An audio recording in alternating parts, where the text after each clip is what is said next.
वो निंदा चुगली बात करते हुए जाते, देखो वो नहीं आया था, देखो वो नहीं आया था।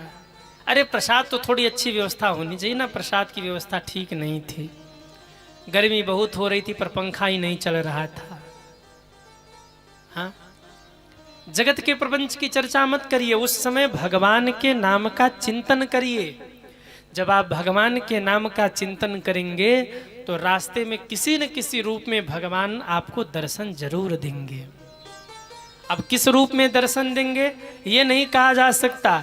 कथा का फल ही यही है कि भगवान किसी न किसी रूप में आपके सामने से जरूर निकलेंगे। हो सकता है किसी मनुष्य के रूप में निकलें, किसी जीव जंतु के रूप में निकले, किसी पंछी के रूप में निकले, किसी पशु के रूप में निकले, मक्खी मच्छर के रूप में निकल जाएं, किसी न किसी रूप में भगवान आपके सामने से जरूर निकलेंगे। आप कहेंगे प्रमाण, प्रमाण है महादेव। कथा सुन के जा रहे हैं, मन ही मन चिंतन चल रहा, एक बार राम जी का दर्शन हो जाता। कान से तो कथा सुन लिया, अगर नेत्रों से राम जी का दर्शन हो जाता तो जीवन धन्य धन्य हो जाता। हे राघव सरकार, हे राघवेंद्र सरकार, एक बार दर्श दिखा दीजिए। हाँ, ये नेत्र तरस रहे हैं आपके दर्शन के लिए। हे प्रभु एक बार मेरे सामने आ जाइए। अखियाँ हरि दर्शन की प्यासी, अखियाँ हरि दर्शन की प्यासे, हरि दर्शन की प्यासी अखियाँ, हरि दर्शन की प्यासी अखियाँ, हरि दर्शन की प्यासे। हे प्रभु एक बार दर्शन दीजिए। क्यों? ये अखियाँ हरि दर्शन की प्यासे। भोले बाबा जा रहे, उसी समय घटना घटी। तेहि अवसर भंजन मही भारा, हरि रघुवंश लीन्हा अवतारा। उसी समय धरती के भार का हरण करने के लिए भगवान ने धरती पर अवतार लिया था। क्या लीला चल रही थी? मेरे राम जी का वनवास हो गया था, मेरे राम जी वन वन फिर रहे थे, माता जानकी का हरण हुआ था। मेरे राम जी दंडकारण्य वन में घूम करके जानकी जी को खोज रहे थे, और उसी दंडकारण्य वन के ऊपर से आहा मेरे भोले बाबा चले जा रहे हैं। ऊपर से भोले बाबा जा रहे हैं और नीचे से राम जी चले जा रहे हैं। मेरे राम जी रो रहे हैं और रोते हुए वृक्षों से, बल्लरियों से, लताओं से मेरे राम जी माता जानकी का पता पूछ रहे हैं। अरे देखी कुटिया बिकल भय राम जी, लखन कहाँ गई जानकी।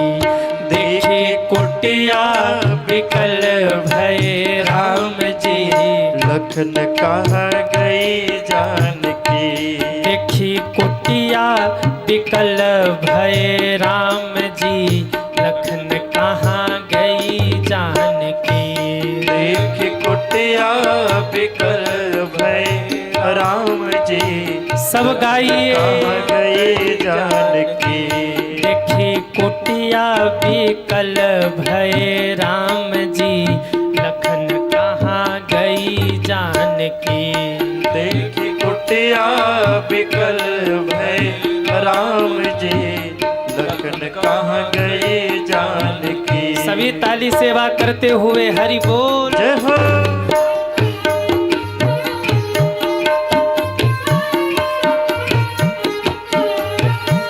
हरि बोल।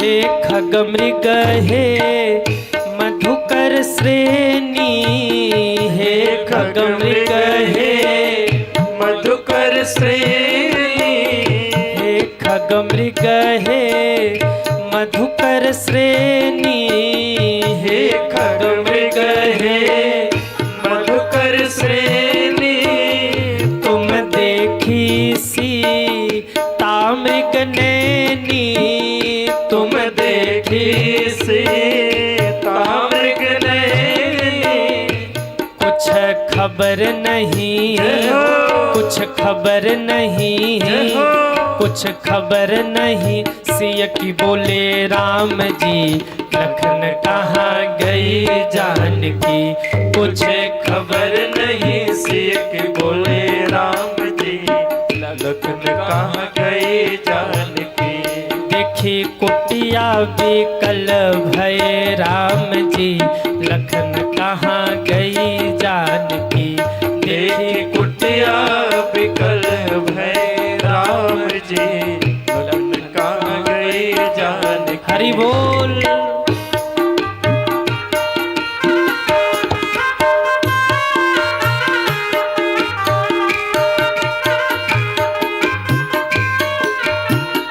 घन घमंडन गर्जत घोरा, घन घमंडन गर्जत घोरा, प्रियाहीन डर पतमन मोरा, प्रियाहीन डर पतमन मोरा, रो रो के धुड़े, रो रो के धुड़े, रो रो के धुड़े, सिय को बोले राम जी, लखन कहाँ गई जानकी, रो रो के ढूढ़े सिया बोले राम जी, लखन कहाँ गए जानकी, देखी कुटिया बिकल भय राम जी, लखन कहाँ गई जानकी, देखी कुटिया बिकल भय राम जी, लखन कहाँ गए जानकी, कहाँ गई जानकी, लखन कहाँ गए जानकी, लखन कहाँ गई जानकी, लखन कहाँ गए जानकी। देख कुटिया बिकल भय राम जी, लखन कहाँ गई जानकी। आवाज बोलते नीचे देखा तो मेरे राम जी की लीला चल रही है, मेरे राम जी रोते हुए सीता जी को ढूंढ रहे हैं।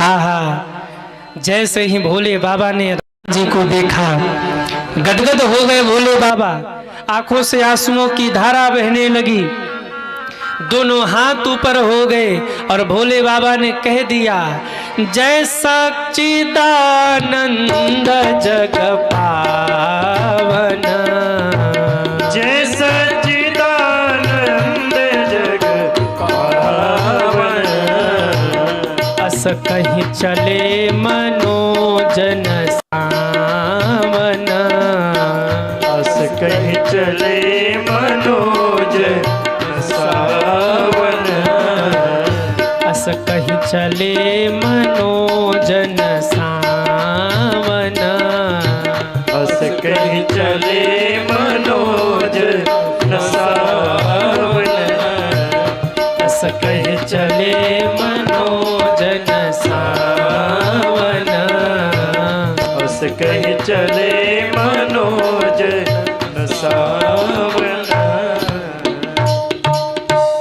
जैसे ही राम भोले बाबा ने राम जी को देखा, इतने गदगद हो गए, दोनों हाथ ऊपर करके बोले, सच्चिदानंद भगवान की जय हो, जय हो, जय हो, जय हो कहते हुए बाबा गदगद हो गए। आप मोहल्ले से निकल रहे हो और उसी मोहल्ले में आपका मित्र रहता हो, दूर शहर आप गए हो, मोहल्ले से निकल रहे, उसी मोहल्ले में आपका मित्र रहता हो, जिससे मिले बहुत दिन हो गए हों। आपके मन में चिंतन चल रहा हो, मेरे मित्र से मिले बहुत दिन हो गए, अगर मेरे मित्र से मेरी मुलाकात हो जाती तो बड़ा अच्छा होता। उसी समय आपका मित्र आपको आपके आंखों के सामने आ जाए तो कितना आनंद होगा। आनंद होगा कि नहीं? अरे हाँ या ना?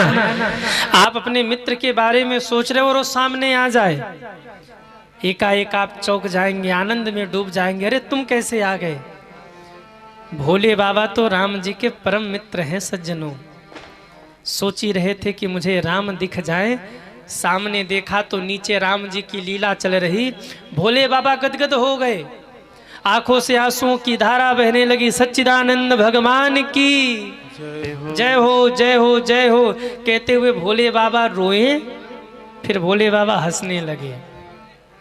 आप कहेंगे रोए भोले बाबा, ये बात तो समझ में आई, पर फिर हंसने क्यों लगे?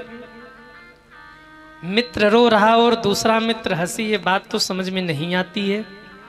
भोले बाबा हंसे क्यों? ध्यान दीजिए, भोले बाबा जान रहे हैं कि ये सब जो चल रहा है ना, ये सब नाटक चल रहा है केवल। सच में सीता जी नहीं खोई हैं, सच में राम जी नहीं रो रहे हैं, ये तो सब नाटक चल रहा है। और वाह रे मेरे सरकार, वाह वाह प्रभु, क्या लीला है आपकी। ऐसी अद्भुत लीला कर रहे हैं कि आपकी इस लीला को देख करके अब से 5 मिनट बाद ही सती मोहित होने वाली है, भ्रमित होने वाली है। हे करुणावतार, हे भक्त वत्सल, हे लीला पुरुषोत्तम, हे प्रभु, हे नाथ, क्या अद्भुत लीला है आपकी। अरे एक्टिंग तो कोई आपसे सीखे। सिया को राम से कौन अलग कर सकता है?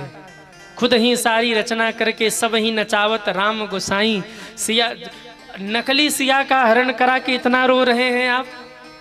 और कैसी गजब की एक्टिंग कर रहे हैं कि 2 मिनट बाद सती आपको देखेंगी, वो भी आपको देख करके भ्रमित हो जाएंगी, पहचान नहीं पाएंगे कि आप कौन हैं, क्या लीला करते हैं प्रभु आप। ये सोच के भोले बाबा हंसने लगे। हंसते हुए आगे बढ़ गए, लेकिन सती माँ पीछे पड़ गई। पीछे पीछे चल रही थी ना सती माँ, दौड़ करके रोका, बाबा रुको रुको। ये एकाएक रास्ते में जाते जाते सच्चिदानंद भगवान की जय हो, फिर प्रणाम करना, फिर रोना, फिर हंसना। किसको प्रणाम कर रहे थे? शंकर जी कहते हैं देवी, ये जो मैं प्रणाम कर रहा था ना, ये मेरे राम जी हैं। राम कौन? भोले बाबा कहते तुम राम के बारे में नहीं जानती? अरे जासु कथा कुंभज ऋषि गाई, भगति जासो मैं मुनि ही सुनाई। सोई मम इष्ट देव रघुबीरा, सेवत जाहि सदा मुनि धीरा। देवी, जिसकी कथा कुंभज ऋषि ने गाई, जिसकी भक्ति मैंने मुनिराज को सुनाई, जिनकी कथा हम सुन करके आ रहे हैं, जिनके नाम का स्मरण मैं दिन रात करता हूँ, ये मेरे वही इष्ट देव हैं, राम जी हैं। मैंने प्रणाम किया, आप भी प्रणाम करिए। माता जी मन ही मन सोचने लगी, लगता है बाबा जी को भांग अधिक ही चढ़ गया आज। क्यों? एक तो पागल बाबा के पास कथा सुनने चले गए, जो हमें उल्टे देख के प्रणाम कर रहा है, और दूसरे ये राजकुमार जिनको ये नहीं पता कि हमारी पत्नी को कौन उठा ले गया, उनको कहते हैं जय सच्चिदानंद जग पावन। ये भगवान है। अरे ये भगवान है तो इनको तो पता होना चाहिए कि मेरी पत्नी को कौन ले गया। और अगर इनको पता नहीं है कि मेरी पत्नी को कौन ले गया तो कैसे भगवान है ये। बाबा की मति फिर गई, किसी को भी प्रणाम कर लेते हैं। शंकर जी ने फिर समझाया, देवी भ्रम मत करो, मैं सत्य कहता हूं, ये वही भगवान है। कौन? मुनि धीर जोगी सिद्ध संतत विमल मन जहि ध्यावै। कहने तिने गम पुराण आगम जासु कीरत गावही। सोई राम व्यापक ब्रह्म भुवन निकाय पति माया धनी। सोई राम व्यापक ब्रह्म भुवन निकाय पति माया धनी। माँ ने कहा तो यहाँ क्यों आए हैं? अवतर हूँ अपने भगत हित निज तंत्र नित रघुकुल मनि। अवतर हूँ अपने भगत हित निज तंत्र नित रघुकुल मनि। निज तंत्र नित रघुकुल मनि। निज तंत्र नित रघुकुल मनि। मुनि धीर जोगी सिद्ध संतत विमल मन जहि ध्यावै। देवी, मुनि लोग, सिद्ध लोग, योगी लोग जिनके नाम का स्मरण ध्यान करते हैं, बंदन पूजन करते हैं, नेति नेति कहकर वेद थक जाते हैं, जिसके महिमा का वर्णन नहीं कर पाते। और मैं स्वयं विश्वनाथ जिनके नाम का दिन रात जप करता हूँ, ये मेरे वही परमात्मा हैं, ये मेरे वही भगवान हैं, इष्ट देव हैं। देवी, मैंने प्रणाम किया है, आप भी प्रणाम करिए। माता जी ने कहा प्रणाम नहीं करूंगी, नहीं करूंगी, नहीं करूंगी, नहीं करूंगी। क्यों? आप किसी को भी प्रणाम कर लेते हैं, पर हम हर किसी को थोड़ी ना प्रणाम करूंगी। ये कैसे भगवान है जिनको यही नहीं पता हमारी पत्नी को कौन ले गया? आप कहते हैं प्रणाम कर लो, प्रणाम कर लो, प्रणाम कर लो। मैं कहती हूँ प्रणाम नहीं करूंगी, नहीं करूंगी, नहीं करूंगी। जितने भाई लोग बैठे हैं ध्यान से सुन लीजिए। दुनिया में आप सबको समझाइए, पर 3 लोगों को नहीं समझा सकते। हाँ, ये सच है। दुनिया में आप सबको समझाइए, पर 3 को समझाना मुश्किल है, नामुमकिन है। पूछो कौन कौन? अरे पूछिए भाई, बता दे कि रहने दे। हाँ, कहीं ऐसा तो नहीं होगा कि कल से इधर का प्रांगण खाली। हाँ, माताएं के रहने दो, कौन जाए अपनी निंदा सुनने। दुनिया में आप सबको समझा सकते हैं भाइयों, पर 3 लोगों को नहीं समझा सकते। मुख्य जमान जी ध्यान दीजिए, सबको समझाइए पर 3 को नहीं समझा सकते। कौन कौन? पहला नाम पत्नी का है। माताएं बहुत हंस रही, मतलब मामला गड़बड़ है। हाँ, दुनिया में सबको समझाइए पर पत्नी को नहीं समझा सकते। पत्नी को समझा लिया तो दूसरे नंबर परिवार को नहीं समझा सकते। पत्नी और परिवार को समझा लिया तो तीसरे नंबर पड़ोसियों को नहीं समझा सकते। अच्छा, ये 3 किसी को अच्छे नहीं मिलते। तीनों में से एक न एक गड़बड़ जरूर मिलेगा। अगर पत्नी अच्छी मिल गई तो परिवार अच्छा नहीं, पत्नी परिवार दोनों अच्छे मिल गए तो पड़ोसी अच्छे नहीं। और एक बात और ध्यान रखना, ये 3 चाहे तो व्यक्ति के जीवन को नरक बना दें, और ये 3 चाहे तो व्यक्ति के जीवन को स्वर्ग बना दें। 3 ही नरक बनाते और ये 3 ही स्वर्ग बनाते हैं। आप बाहर कितना भी बना लीजिए, पर यदि घर से बिगड़ गया तो बाहर की कमाई कोई काम की नहीं है। याद रखिएगा, आप बाहर कितना भी कमा लीजिए, बना लीजिए, पर यदि घर बिगड़ गया आपका तो बाहर की कमाई काम आने वाली नहीं है। प्रतिष्ठा कमाने में जीवन भर लगता है, पर जाने में केवल 1 मिनट लगता है, 1 सेकंड लगता है सज्जनों। इसलिए 3 बड़े जटिल हैं। पत्नी, परिवार, पड़ोसी समझाना बहुत मुश्किल। औरों की तो छोड़ो, शंकर जी तो पहले विकेट में आउट हो गए। महादेव तो अपनी ही पत्नी को नहीं समझा पाए। त्रिभुवन गुरु वेद बखाना। शंकर जी त्रिभुवन के गुरु थे, पर त्रिभुवन के गुरु होने के बाद भी अपनी पत्नी को नहीं समझा पाए। कह रहे प्रणाम कर लो, कह रहे नहीं करूंगी।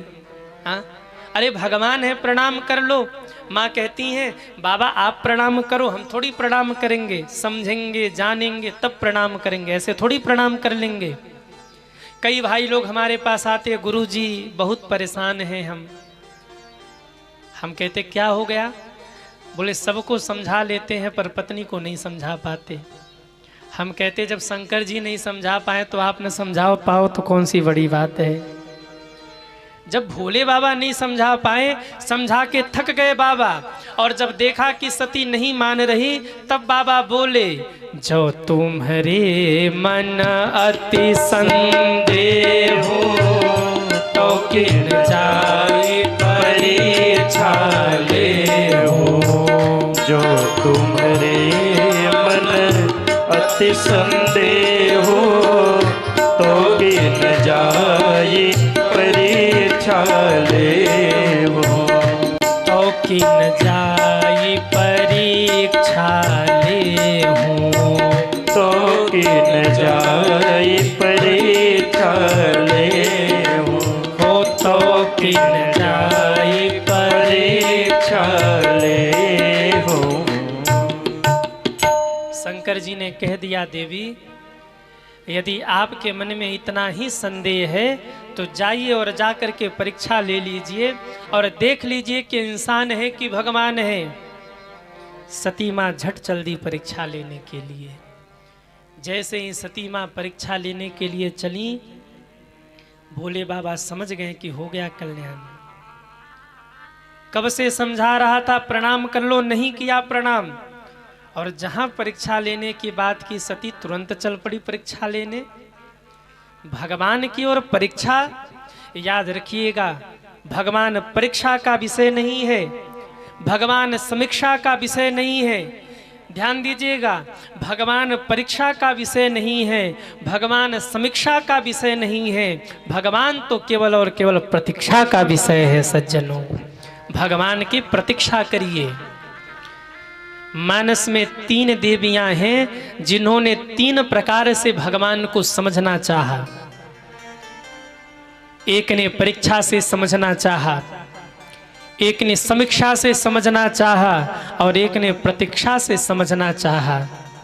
तीनों के सामने भगवान आए पर भगवान ने 3 घटना क्रम को सामने उपस्थित किया। समझिएगा जरा। एक देवी है जिन्होंने परीक्षा से पाना चाहा, भगवान नहीं समझ में आए। एक देवी हैं जिन्होंने समीक्षा से भगवान को समझना चाहा, भगवान समझ नहीं आए। पर एक देवी हैं जिन्होंने प्रतीक्षा से भगवान को पाना चाहा तो भगवान पैदल पांव चल के आए और उनके झूठे बेरों को स्वीकार किया। कौन देवी हैं? ध्यान से सुनिए। एक है सती माता जो भगवान को परीक्षा से समझना चाहती हैं। अरे परीक्षा तो वो लेता है जो श्रेष्ठ होता है, जो श्रेष्ठ नहीं वो परीक्षा लेने का अधिकारी नहीं। और भगवान से श्रेष्ठ कौन होगा? परीक्षा मत लीजिए भगवान की। सती माँ परीक्षा लेने गई, फेल हो गई, समझ नहीं पाई भगवान को। एक देवी जी आई थी श्रीलंका से समीक्षा करने, क्या नाम था उनका? सूपनखा। लक्ष्मण जी ने नाक कान का ऑपरेशन कर दिया, हो गई समीक्षा। ये देवी जी आई समीक्षा करने, भगवान को समझ नहीं पाई, नाक कान कटा के जाना पड़ा। एक देवी है सती, परीक्षा करना चाहा, अंत में जाकर प्राण त्यागना पड़ा। पर एक देवी है मैया सबरी, जिन्होंने भगवान की प्रतीक्षा की तो परिणाम ये हुआ कि भगवान पैदल पांव चल के आए और सबरी माँ के झूठे बेरों को स्वीकार किया। सज्जनों, भगवान को परीक्षा से मत समझिए, भगवान को समीक्षा से मत समझिए, भगवान को प्रतीक्षा से समझिए। प्रतीक्षा करिए हे नाथ, कब तक कृपा नहीं करोगे? नहीं कृपा करोगे तो लाज तो आपकी जाएगी ना, हमारा क्या बिगड़ेगा? हम तो ठहरे फकीर, साधारण व्यक्ति, सांसारिक व्यक्ति, पर यदि हमारी नैया डूब गई तो तो मानिएगा कि लाज आपकी जाएगी, नाक आपकी कटेगी। इसलिए संभालना हो तो अपनी बिरद संभाल करके हमारा उद्धार कर देना। प्रतीक्षा करिए, भगवान के मिलने की प्रतीक्षा जितनी दृढ़ होगी ना, भगवान उतने ही खुलकर कृपा करते हैं। याद रखिएगा, जो आनंद प्रतीक्षा में है वो आनंद मिलने में नहीं है। भगवान से मिलके भी आप क्या करोगे? भगवान से ज़्यादा ही मिलने लग गए तो निकट दोष हो जाएगा। अगर रोज ही भगवान आके सामने खड़े हो जाए और बोलो क्या चाहिए, निकट दोष हो जाएगा। अरे ये तो ऐसे ही है, हाँ घूमता रहता है। कोई आईएएस हो तो परिवार वाले महत्व तो नहीं समझते, बाहर वाले समझते हैं। कोई जज हो, अधिकारी हो, बड़ा नेता हो, घर वाले मतलब नहीं समझते। घर के लिए तो ऐसे ही फालतू है, घर वाले कुछ भी बोल देते हैं। फर्क तो बाहर वालों को पड़ता है। ठीक ऐसे ही जब भगवान रोज ही आके आपके सामने खड़े हो जाएंगे ना, तो निकट दोष हो जाएगा। अच्छा यही है, इन्हीं की भक्ति कर रहे, इन्हीं का पूजन कर रहे। इसलिए भक्त कहते प्रभु मुझे विरह चाहिए, मुझे विरह प्रिय है। कुंती बुआ ने तो भागवत में यहाँ तक कह दिया, मुझे दुख दे दो। विबदः संतु न सस्वः तत्र तत्र जगत गुरु। भगवान कहते हैं दुख मांग रही, विपत्ति मांग रही, क्यों बुआ? कुंती बुआ कहती हैं जब जब दुख आया तब तब आप आए, और जब आप आए तो आपका दर्शन हुआ। इसलिए प्रभु मुझे मेरे जीवन में दुख दीजिए, कठिनाई दीजिए, प्रतीक्षा दीजिए, मैं आपकी प्रतीक्षा कर सकूं, मैं दुखों को निभा सकूं, आपकी भक्ति कर सकूं। भगवान की प्रतीक्षा करिए। सबरी माँ ने जीवन भर इंतजार किया, भगवान आए और आकर के बेरों को स्वीकार किया। सबरी सवाए रास्ता आएंगे राम जी, मेरा भी धन्य जीवन बनाएंगे राम जी। रोजाना चुन चुन कर सबरी बेर ला रही, खट्टे हो चाहे मीठे खाएंगे राम जी। आए हैं श्री राम जी, दीवानी हो गई, बैठाया है प्रभु को बोले सब काम जी। क्यों? अरे जन्मों जन्मों की प्रतीक्षा थी, सबरी सवाए रास्ता आएंगे राम जी। आ गए राम जी। भगवान की प्रतीक्षा करिए, परीक्षा और समीक्षा मत करिए। सती माँ चली हैं परीक्षा लेने के लिए, भोले बाबा को चिंता हो गई। भोले बाबा सोचने लगे अब सती का क्या होगा।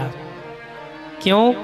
सती चली है परीक्षा लेने के लिए और भगवान परीक्षा से समझ आने वाले नहीं है। सती जा रही परीक्षा लेने, और सती का होगा क्या? भोले बाबा को टेंशन होने लगा और भोले बाबा सोचने लगे मोरे कहे न संशय जाहि, मोरे कहे न संशय जाहि। विधि विपरीत भलाई नाही, विधि विपरीत भलाई नाही। यहाँ शंभुवश मन अनुमाना, यहाँ शंभुवश मन अनुमाना। दक्ष सुता को नहीं कल्याणा, दक्ष सुता को नहीं कल्याणा। दक्ष सुता को नहीं कल्याणा, दक्ष सुता को नहीं कल्याणा। नहीं कल्याणा। नहीं कल्याणा।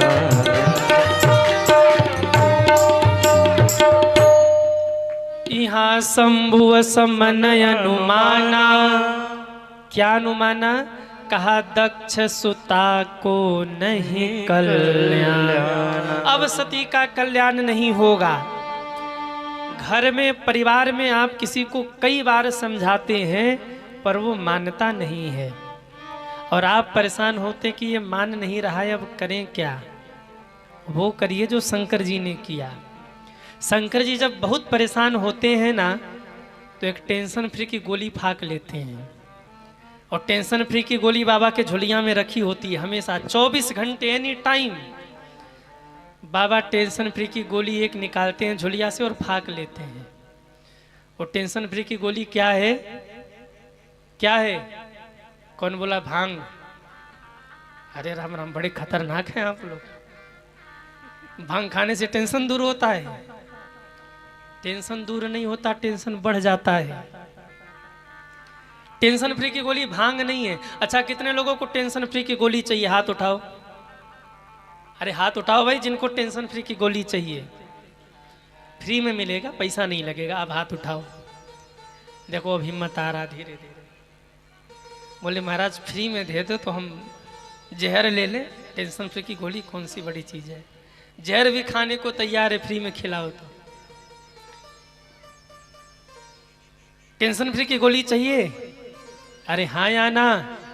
अरे जोर से बोलो। दूर वालों को भी तो लगना चाहिए कि कथा हो रही सीधी में। टेंशन फ्री की गोली चाहिए? हाँ, जरा जरा जोर से बोला करो, हमको भी सुनाई दे, भगवान को भी सुनाई दे। क्या है टेंशन फ्री की गोली? शंकर जी ने सती को बहुत समझाया, सती नहीं समझी। और जब सती नहीं समझी तो बाबा ने बैठ करके आसन जमाया और मन ही मन चिंतन किया और बोल पड़े बाबा, यही है टेंशन फ्री की दवाई। क्या? जो बाबा कह रहे, होई हाई सोई जो राम रचि राखा, होई हाई सोई जो राम रचि राखा, होई हाई सोई जो राम रचि राखा। होई हाई सोई जो राम रचि राखा, को करि तरक बढ़ावे साखा, तू कर तर्क बढ़ावे साखा, को करि तरक बढ़ावे साखा, को करि तरक बढ़ावे। साखा।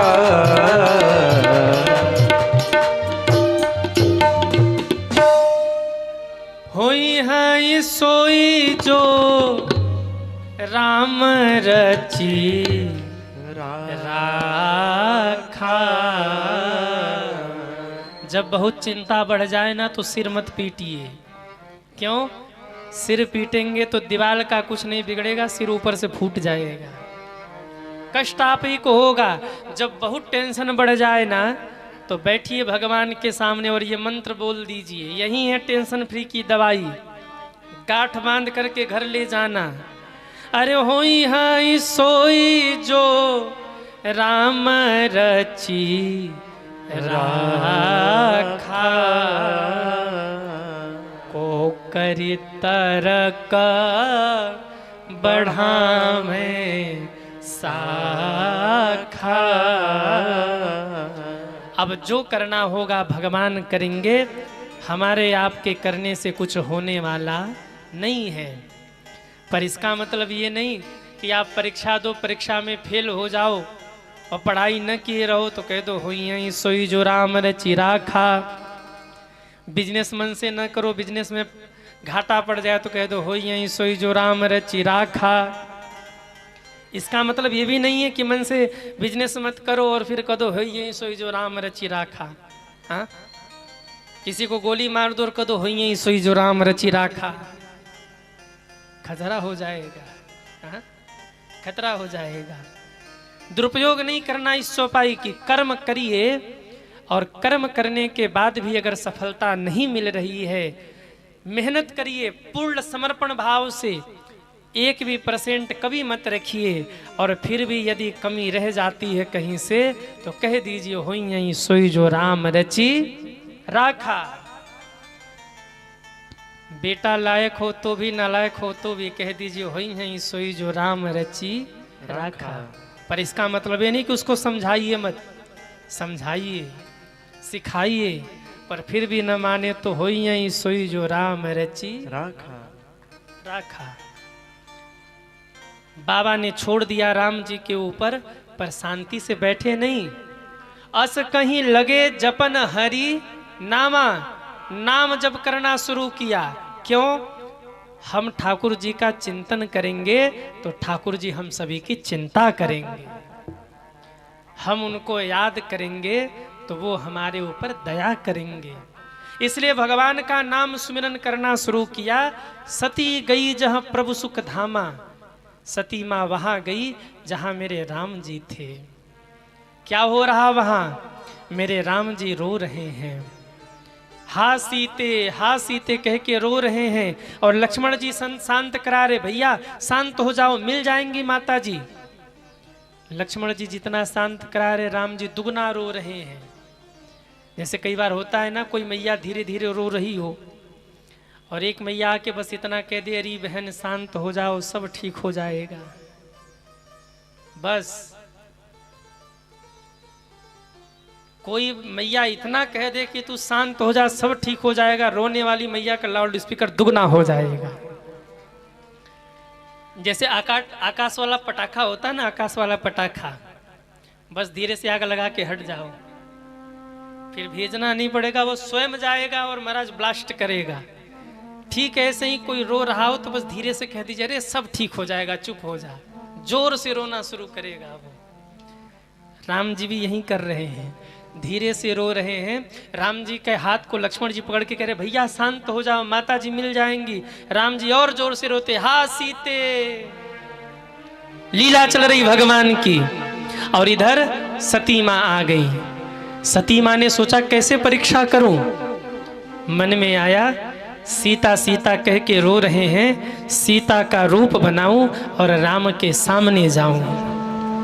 अगर ये ब्रह्म होंगे तब तो पहचान जाएंगे, पर अगर ये साधारण जीव होंगे तो मुझे संबोधित करेंगे, अरे सीते तुम कहाँ चली गई थी, मैं कितना व्याकुल हो गया था। और जो मुझे संबोधित करेंगे मैं चंडी बन जाऊंगी, मैं काली बन जाऊंगी, मैं खप्पर हाथ में ले लूंगी, राम लक्ष्मण की जटाओं को पकड़कर घसीटते हुए ले जाकर के महादेव के चरणों में डाल दूंगी। बाबा यही आपके इष्ट देव हैं, यही आपके परमात्मा हैं जिन्हें आप भगवान कह रहे थे। अरे हमें नहीं पहचान पाई, ये कैसे आपके भगवान हैं। माँ ने पूरी भूमिका बना ली, कैसे चंडी बनूंगी, कैसे काली बनूंगी, कैसे खप्पर हाथ में लूंगी और कैसे राम लक्ष्मण को घसीट करके ले जाऊंगी और सिद्ध कर दूंगी कि हे महादेव आप गलत थे और हम सही थे। इतनी बुद्धि आई कहां से सती मां को, जो भोले बाबा को चैलेंज करना चाहती हैं, राम जी को चैलेंज करना चाहती हैं। इतनी बुद्धि तब आई जब ये दक्ष सुता हैं।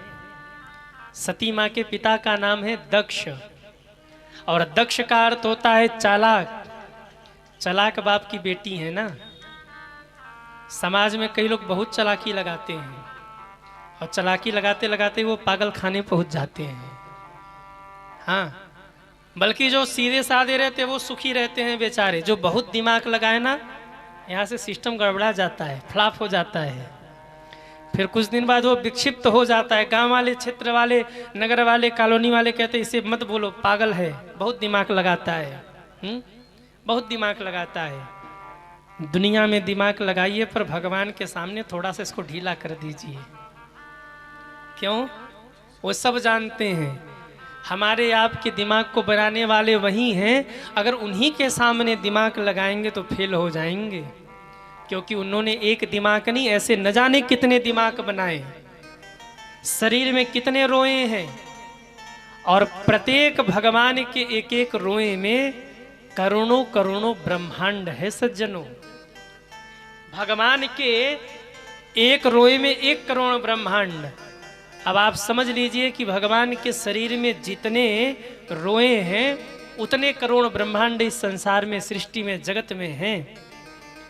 ये पूरा ब्रह्मांड जो देख रहे हैं हम ना, ये तो एक ब्रह्मांड है। ऐसे कई 100 करोड़ ब्रह्मांड है जिनको भगवान ऐसे सो के चला रहे हैं। शांताकारम भुजंग शयनम। छोटी सी फैक्ट्री हो, खटपट हो जाए तो नींद नहीं आती। और यहाँ कितनी बड़ी दुनिया है, एक एक रोए में करोड़ों करोड़ों ब्रह्मांड, और हर ब्रह्मांड में न जाने कितने द्वीप हैं, न जाने कितने देश हैं, हर देश में न जाने कितने प्रदेश हैं। भारत की ही आबादी देखो तो 140 करोड़। जीव जंतुओं को छोड़ दो, केवल मनुष्य 140 करोड़ केवल भारत में। दुनिया में न जाने कितने लोग, ब्रह्मांड में न जाने कितने लोग, और 100 करोड़ ब्रह्मांड, 1000 करोड़ ब्रह्मांड हो तो उसमें कितने महाराज, दिमाग फेल हो जाएगा, जोड़ नहीं पाएंगे आप। फिर भी भगवान उसे सो करके चला रहे हैं, उनके सामने दिमाग मत लगाइए। सती माँ ने सोचा अगर भगवान हुए तो ठीक, इंसान हुए तो घसीट कर ले जाऊंगी और तब बाबा से कहूंगी, बाबा इन्हीं को आप ब्रह्म कह रहे थे। बहुत कुछ विचार करने के बाद सती माँ आज सीता बन गई। क्या बन गई? सती माँ क्या बन गई? सीता बन गई। जो माँ थी उन्होंने पत्नी का रूप बना लिया। मेरे राम जी रो रहे थे, सामने से सती माँ सीता रूप में पहुंची। लक्ष्मण जी ने कहा भैया भैया शांत हो जाओ, वो माता जी आ रही हैं। राम जी ने कहा चुप, असली नहीं नकली है। असली नहीं नकली, डुप्लीकेट है। अरे बोले हम देख रहे माता जी आ रही, आप कह रहे नकली है, हम तो देख रहे माता जी ही है। राम जी कहते लक्ष्मण यही तो तू नहीं पहचान पाया। लखन, राम की सिया तो सदैव राम के पीछे पीछे चलती है, जो आगे आगे भागे समझ लेना वो असली नहीं, वो तो नकली ही है, डुप्लीकेट है। राम की सीता राम के पीछे पीछे चलती है, और जो आगे आगे भागे समझ लो असली नहीं, वो नकली है। राम जी कहते ही आगे आगे भाग रही हैं। तुमने कभी देखा है कि सीता हमारे आगे चली है? वो तो पीछे पीछे चलती थी, और ये आगे से आ रही है, मतलब नकली है। लक्ष्मण हूँ यह मर्म न जाना, जो कछु चरित रचा भगवाना। लक्ष्मण जी स्तब्ध रह गए, कुछ बोल नहीं पाए। भगवान ने कहा जरा 2 मिनट रुको, मैं अभी मिल के आता हूँ। मेरे राम जी पहुँचे, पर राम जी के सामने असमंजस है। मेरे प्रभु सोच रहे हैं क्या करूँ, प्रणाम करूँ कि संबोधन करूँ। अगर प्रणाम करता हूँ तो सीता के रूप में है, अगर संबोधित करता हूँ तो सती है, माँ है, मेरे लिए तो माँ के समान है। ये संबोधित कैसे करूँ मैं? राम जी भी एक बार भ्रम में पड़े, पर मेरे राम जी के सामने किसकी चल सकती है। मेरे राम जी ने दोनों एक साथ किया। क्या किया? हाथ जोड़ा, और जब तक सती माँ समझ पाती, बाबा कहते हैं जोरी पानी प्रभु किन्ह प्रणामो, जोरी पानी प्रभु किन्ह प्रणामो,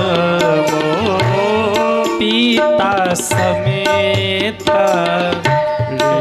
निज नामो, पिता समेत निज नामो। और बोले हे माँ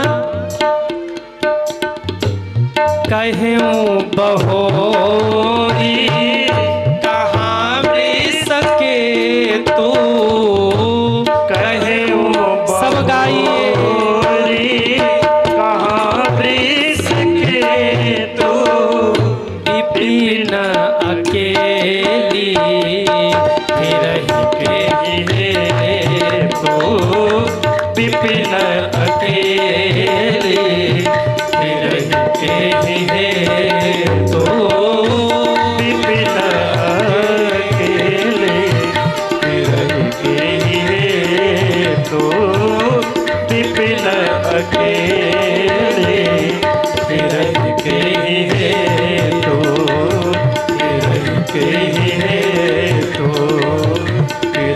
के हेतु।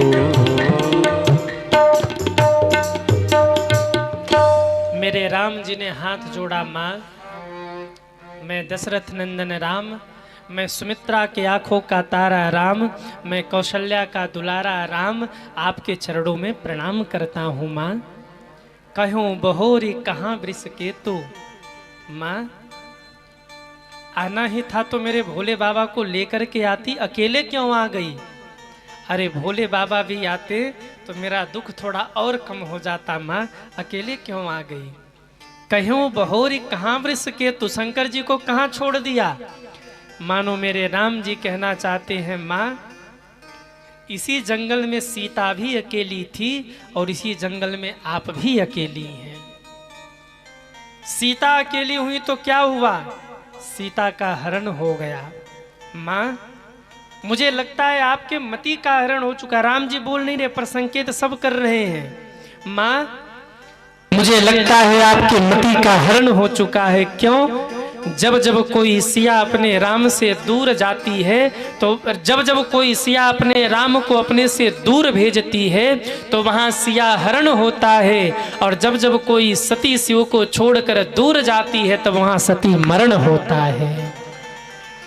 माँ अकेले कहाँ घूम रही हो? मेरे भोले बाबा कहाँ है माँ? कहूँ बहोरी कहाँ वृष केतु, विपिन अकेली फिरही कहीं है तू। इस जंगल में आप अकेले कहाँ घूम रही हो? माँ चकरा गई, कहने लगी अरे ये तो पहचान गए। माँ मुड़ी है, माँ ने भागना शुरू किया, न प्रणाम न हालचाल न बंधन कुछ नहीं। जैसे ही राम जी ने प्रश्न किया माँ समझी ये तो पहचान गए, भागना शुरू किया। भगवान कहते हैं माँ परीक्षा लेने ही आई हो तो 100% का सर्टिफिकेट देकर जाओ, 80% का सर्टिफिकेट लेके कहाँ जाऊंगा मैं? अरे कम से कम परीक्षा लिया है तो 100% का सर्टिफिकेट दे जाओ। भगवान ने अपने माया का विस्तार किया। सती माँ भाग रही थी पूरब, देखा पूरब से राम लक्ष्मण सिया चले आ रहे हैं। सती माँ सोचने लगी इनको तो मैं पीछे छोड़ के आई थी, आगे कैसे आ गए? पश्चिम मुड़ के देखा तो वहां से भी राम लक्ष्मण सिया चले आ रहे। उत्तर दक्षिण पूरब पश्चिम ऊपर नीचे दाएं बाएं 10 दिशाओं में देखा। क्या दिखा माँ को? जह चित वहीं तह प्रभु आसीना, जह चित वहीं तह प्रभु आसीना, जह चित वहीं तह प्रभु आसीना, जह चित वहीं तह प्रभु आसीना। गावत सुर मुनिवा गान प्रवीणा, गावत सुर मुनि गान प्रवीणा। जहाँ देखा वहीं सीताराम जी का दर्शन हो गया। माँ व्याकुल हो करके वहीं कान बंद करके बैठ गई। प्रभु अपनी ये माया समेट लीजिए, अब हमसे नहीं रहा जा रहा, अपनी माया समेट लीजिए। भगवान ने अपनी माया समेट ली। माँ ने नेत्र खोल करके देखा तो न तो सीता जी थे न तो राम जी थे, सब गायब थे। प्रभु दूर जा चुके थे रोते हुए। माँ लौटती हुई भोले बाबा, माँ लौट करके भोले बाबा के पास आई। शंकर जी आंख बंद करके बैठे थे। आज के जमाने के हिसाब से कहे तो सीसीटीवी में देख रहे थे कि हो क्या रहा है। पहले के जमाने में लोग नेत्र बंद करते थे और दूर देश का पता लगा लेते थे कि चल क्या रहा है। बाबा वहीं वृक्ष के नीचे बैठे आंख बंद करके देख रहे थे सती कर क्या रही है। लेकिन जब सती आई तो बाबा ने पूरा बात ही पलट दिया। धीरे से पूछते हैं देवी मिल गए प्रभु? मिल लिया, दर्शन कर लिया परीक्षा? अच्छा देवी सुनिए ना, परीक्षा लिया तो जरा हमको भी तो बताइए कि भगवान फेल हुए कि पास हुए। लिन्ह परीक्षा कवन विधि, सत्य कहूँ सब बात। माँ ने सोचा बाबा देखने थोड़ी गए थे, चलो झूठ बोल देते हैं। बाबा यहाँ बैठे थे, बाबा को कैसे पता कि हमने वहाँ क्या किया है? माँ ने एकदम सफेद झूठ बोला। क्या बोली माँ? बाबा मैंने और परीक्षा कछु न परीक्षा गोसाई, कछु न परीक्षा गोसाई। कछुन परीक्षा लिन्हा गोसाई कछुन परीक्षा लीन्हा गोसाई किन्ह प्रणाम तुम्हारी नाई कीन्ह सब गाइए ओहो तुम्हारी नाई तुम्हारी नाई तुम्हारी नाई तुम्हारी नाई तुम्हारी नाई कछुन परीक्षा बाबा मैं लिन्ह गोसाई मैंने कोई परीक्षा नहीं लिया। शंकर जी ने कहा तो किया क्या? माँ कहती हैं किन्ह प्रणाम तुम्हारी नाई। आपने यहाँ से प्रणाम किया, मैंने सोचा मैं जाकर के वहाँ प्रणाम कर लूँ, प्रणाम करके आई हूँ। शंकर जी सोचने लगे यहाँ कह कह के सिर पीट पीट के थक गया मैं, प्रणाम कर ले प्रणाम कर ले, प्रणाम किया नहीं। रास्ते में कौन गुरु मिल गया जिसने तुम्हें समझा दिया? और जिसने यहाँ प्रणाम नहीं किया वो वहाँ जाकर प्रणाम करेगा। शंकर जी समझ रहे दाल में कुछ काला है, पर बाबा नहीं समझ पा रहे कि दाल में काला नहीं, पूरी दाल ही काली है, पूरी दाल काली है। अच्छा, सती माँ ने भी क्या गजब का झूठ बोला, सफेद झूठ जिसे कहते हैं ना, सफेद झूठ। सती माँ ने आज वो वाला झूठ बोला, मतलब एक नहीं दो दो झूठ एक साथ में। क्या बोला आप बताइए? सती माँ ने परीक्षा लिया कि नहीं? अरे हाँ या ना? परीक्षा लेकर के आई हैं और कहती मैंने कोई परीक्षा नहीं लिया। और प्रणाम किसने किया? प्रणाम राम जी ने किया और कहती प्रणाम मैंने किया है। पर परीक्षा लेकर आई और कहती परीक्षा नहीं लिया, प्रणाम राम जी ने किया और कहती हैं प्रणाम मैंने किया। एक साथ दो दो झूठ बोला। कछुन परीक्षा लिन्न गुसाई किन्न प्रणाम तुम्हारी नाई। कई लोग झूठ भी इतनी सच्चाई से बोलते हैं कि उनको देख के कोई समझ नहीं सकता कि झूठ बोल रहा है कि सच बोल रहा है। कई लोग झूठ भी सच्चाई से बोलते हैं और कई तो इतने चतुर होते हैं झूठ ही बोलेंगे और कसम 100 ठो खाएंगे कम से कम। हाँ, एक व्यक्ति बात बात में कसम खाए, महाराज कसम से कह रहा हूँ कसम। किसी ने पूछा इतना कसम क्यों खा रहे हो? उसने कहा जो भी बोल रहा हूँ सब झूठे बोल रहा हूँ। तो कहा कसम क्यों खा रहे हो? उसने कहा कसम इसलिए खा रहा हूं कि सामने वाले को भरोसा हो जाए कि मैं सच बोल रहा हूं। हाँ, झूठ बोल बोल के महाराज कसम खाते हैं लोग, कसम खा खा के झूठ बोलते हैं, पानी पी पी के झूठ बोलते हैं और झूठ बोल बोल के कसम खाते हैं। गजब स्थिति है। एक कहते हैं कहावत है कि भैया तो गंगा पी गए। कहावत सुना है ना आपने कि गंगा पी गई है? नहीं सुना? जो एक लगातार 100 झूठ बोले और कहे मैं ही सच्चा हूं उसे कहते तो गंगा पी गए।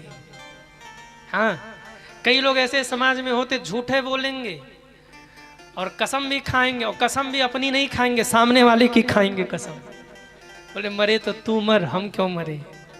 हाँ, कईयों की आदत होती सुबह से शाम तक जब तक 100 झूठ न बोले और 500 कसम न खाएं पेट का खाना हजम नहीं होता। और जब से ये मोबाइल आई है ना, इसने तो और सत्यानाश किया। बैठे होंगे घर में कहेंगे ऑफिस में बैठा हूँ, बैठे होंगे ऑफिस में कहेंगे दुकान में बैठा हूँ, बैठे होंगे दुकान में कहेंगे रेलवे स्टेशन पे बैठा हूँ। हाँ, होंगे कहीं और, बताएंगे कहीं और, करेंगे कुछ और, करेंगे कुछ और। हाय रे मोबाइल, आप लोग चलाते हैं कि नहीं? अरे हाँ या ना? छोटे छोटे बच्चे चिपके रहते हैं आजकल तो। और घर वाले भी क्या गजब है, माताएं भी क्या गजब है, भोजन कराना हो बच्चे को तो धीरे से मोबाइल पकड़ा देती हैं। बच्चा मोबाइल चलाता रहता है, भोजन हो गया मोबाइल। बच्चे भी इतने खतरनाक हो गए कि बिना मोबाइल चलाए खाना भी नहीं खाते। लत ऐसी लग गई है बच्चों को। और जब से ये मोबाइल आया तब से एकदम उथल पुथल हो गया जीवन में सज्जनों। पहले तो लोग कम झूठ बोलते थे, पर आज तो एकदम से झूठ बोलने लगे। कुछ भी कोई भी बोलता है, कहीं भी बोलता है, कैसे भी बोलता है, होंगे कहीं और बताएं। कई बार तो घर में बच्चों को झूठ बोलना सिखाते हैं। बेटा झूठ बोला कर क्यों, बिना झूठ बोले काम चलने वाला नहीं है। एक बार क्या हुआ है, एक व्यक्ति, उसके मित्र का फोन आया। उसने कहा बेटा फोन उठा, छोटा सा बालक। उसने कहा पिताजी क्या बोलूं, कह दे पापा घर पे नहीं है। बच्चा टुकुर टुकुर देख रहा, आप घर में बैठे हैं और कह रहे कह दे पापा घर पे नहीं है। आप घर में बैठे हो, झूठ कैसे बोल दूं। पिताजी ने कहा बोल दे झूठ, कोई बात नहीं। बेटे ने कहा आप ही कहते हो झूठ नहीं बोलना चाहिए और आप ही कह रहे हो झूठ बोल दो। पापा भी पापा थे, उन्होंने कहा मैं कहता हूँ झूठ नहीं बोलना चाहिए, पर मैं ये भी कहता हूँ कभी काल को बोल लेना चाहिए, बोल दे झूठ। बच्चे ने कहा मैं नहीं बोलूंगा। पिताजी थोड़े खतरनाक थे, एक चॉकलेट निकाला और कहा बेटा ये पकड़, झूठ बोल दे दूसरी चॉकलेट दूंगा। ढेर सारे चॉकलेट रख रखे और चॉकलेट दूंगा। बच्चा आ गया बातों में, क्या बोलूं, कह दे पापा घर पे नहीं है। बच्चा तो बच्चा ठहरा, फोन उठाया और कहा हेलो अंकल, पापा कह रहे पापा घर पे नहीं है। क्या बोला, पापा कह रहे पापा घर पे। सब चौपट हो गया। याद रखिए, आप झूठ कितना भी बोल लीजिए, पर सत्य तो सत्य ही रहेगा सज्जनों। हकीकत छिप नहीं सकती कभी झूठे वसूलों से, और खुशबू आ नहीं सकती कभी कागज के फूलों से। कागज के फूल कितने भी सुंदर क्यों न हो, वो सुगंध नहीं आएगी जो असली वाले में है सज्जनों। एक फिल्मी दुनिया का बड़ा प्यारा गीत है, आप कह दो तो मैं गा दूं। ये तो नहीं कहोगे कि गुरुजी फिल्मी गाना गाते हैं। हाँ, बड़ा प्यारा, उसका भाव बड़ा सुंदर है, जरा आप लोग श्रवण करिए। सजन रे झूठ मत बोलो, प्रभु के पास जाना है। सजन रे झूठ मत बोलो, प्रभु के पास जाना है। न हाथी है न घोड़ा है, वहाँ पैदल ही जाना है। सजन रे झूठ मत बोलो, हो पास जाना है। सजन रे झूठ मत बोलो, प्रभु के पास जाना है। न हाथी है न घोड़ा है, वहाँ पैदल ही जाना है। सजन रे झूठ मत बोलो, प्रभु के पास जाना है। सजन रे झूठ मत बोलो, जरा उठाइए दोनों हाथों को, हरि बोल। हरि बोल।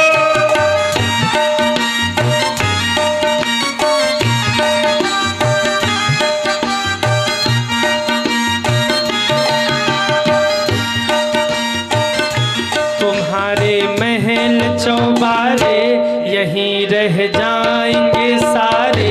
तुम्हारे महल चौबारे यहीं रह जाएंगे सारे। अकड़ किस बात की प्यारे, अकड़ किस बात की प्यारे, ये सिर फिर भी झुकाना है। सजन रे झूठ मत बोलो, प्रभु के पास जाना है। सजन रे झूठ मत बोलो, प्रभु के पास जाना है। न हाथी है न घोड़ा है, वहाँ पैदल ही जाना है। सजन रे झूठ मत बोलो, प्रभु के पास जाना है। सजन रे झूठ मत बोलो, प्रभु के पास जाना है। सजन रे झूठ मत बोलो, प्रभु के पास जाना है। सजन रे झूठ मत बोलो। न हाथी है न घोड़ा है, वहां पैदल ही जाना है। सजन रे झूठ, आप लोग शांत रहिए, आप लोग गाइए। सजन रे झूठ मत बोलो, प्रभु के पास जाना है। सजन रे, अरे जरा जोर से गाओ भाई।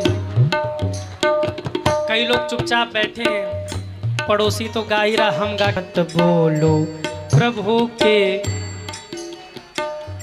सजन रे झूठ मत बोलो। सजन रे, सजन रे झूठ मत बोलो। सजन रे, आप लोग तो ऐसे गा रहे जैसे आज के बाद झूठ बोलना ही नहीं है। कितने लोग आज के बाद झूठ नहीं बोलेंगे, वो हाथ उठाएं। वाह, झूठ नहीं बोलेंगे, यही कितना बड़ा झूठ है। हाँ? झूठ नहीं बोलेंगे, यही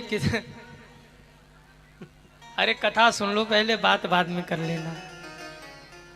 आप लोग बड़े गजब के श्रोता हो। हाँ, कथा सुनते सुनते बात भी कर लेते हो। कितने लोग झूठ नहीं बोलेंगे, हाथ उठाएं। देखो फिर झूठ बोल रहे हैं। झूठ नहीं बोलेंगे, यही कितना बड़ा झूठ है। हाँ? आदमी कहता भले है कि झूठ नहीं बोलेंगे, पर बिना झूठ बोले काम चलने वाला नहीं है। पर हाँ, जितना हो सके सत्य के साथ खड़े रहने का प्रयास करना चाहिए। माँ सती ने झूठ बोला, बाबा मैंने कोई परीक्षा नहीं ली, आपने यहाँ से प्रणाम किया, मैंने जाकर के वहाँ से प्रणाम किया। बाबा को लगा सती झूठ बोल रही, बाबा ने नेत्र बंद किया। गोस्वामी जी कहते हैं, तब शंकर देखे उधरि ध्याना, सती जो किन्ह चरित सब जान। बाबा ने नेत्र बंद किया, सारी राम कहानी सामने आ गई। आप जिससे प्रेम करते हो वो आपसे झूठ बोले और सत्य का ज्ञान आपको हो जाए तो कितनी पीड़ा होती है। भोले बाबा को बड़ा कष्ट हुआ, मानो पैरों तले धरती खिसक गई बाबा के। सोचने लगे सती मुझसे इतना बड़ा झूठ बोल रही है। परीक्षा लेने गई और कहती परीक्षा नहीं लिया। प्रणाम राम जी ने किया, कहती है प्रणाम मैंने किया। और ऊपर से आके हमसे झूठ बोल रही है। परीक्षा लेने भी गई तो सीता का रूप बनाया। सीता मेरे लिए माँ के समान है, अब मैं क्या करूं? अगर मैं सती को स्वीकार कर लेता हूं तो इसने सीता का रूप बनाया था और सीता मेरे लिए माँ के समान है। अगर मैं इसका त्याग कर दूं, कह दूं तेरा मैंने त्याग किया, इसी समय सती प्राण त्याग देगी। अब मैं अपने परिवार को कैसे बचाऊं? अगर मैं बोल देता हूं कि सती तुमने सीता का रूप बनाया है, आज तो तुम मेरी पत्नी नहीं हो, सती प्राण त्याग देगी। और अगर स्वीकार भी करता हूं तो कैसे स्वीकार करूं? धर्म की हानि हो जाएगी। सती ने सीता का रूप बनाया था, सीता मेरे लिए माँ के समान है। भोले बाबा ने विचार किया, जो अब करहूं सती सन प्रीति, मिटई भगति पथ होहि अनीति। अगर मैंने सती को स्वीकार कर लिया तो धर्म की महिमा मिट जाएगी, अनीति हो जाएगा। मन ही मन भोले बाबा ने विचार किया, सती तुमने सीता का रूप बनाया था, सीता मेरे लिए माँ के समान है, इसलिए आज से तुम्हारे प्रति मेरा व्यवहार बदल गया।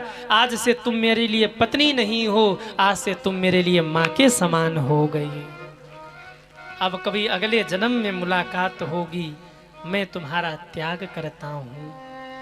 बाहर से नहीं बोला, मन ही मन त्याग दिया। और एक बात ध्यान रखना, जब तक कोई बाहर से बोल रहा है तब तक बचने की गुंजाइश है।